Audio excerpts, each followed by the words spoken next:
Alamin ang latest weather update ngayon dito sa Sir Aris Official Weather News Today. Nilalaman ng ating latest Tropical Cyclone Bulletin ngayong araw ng Lunes as of 5 a.m. patungkol dito sa binabantayan natin na si Bagyong Carina.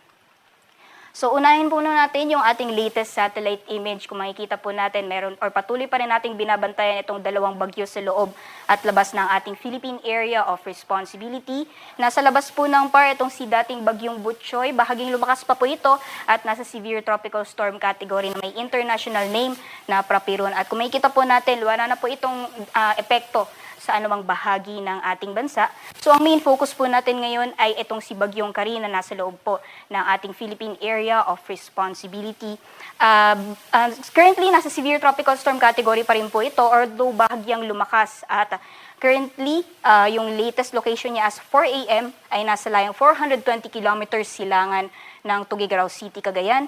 Nagtataglay ng lakas ng hangin na umaabot na 100 kilometers per hour malapit sa gitna at pagbugso na umaabot na 125 kilometers per hour. Sa kasalukuyan po ay mabagal ang pagkilos nitong si Bagyong Carina sa direksyong north-northwestward. Kaya asahan po natin dahil sa combined effects nitong si Bagyong Carina pati na rin ng enhanced southwest monsoon or pinalakas na epekto ng hanging habagat, ay asahan po natin ang maulan na panahon sa malaking bahagi ng ating bansa for the next 2 to 3 days. So ito po yung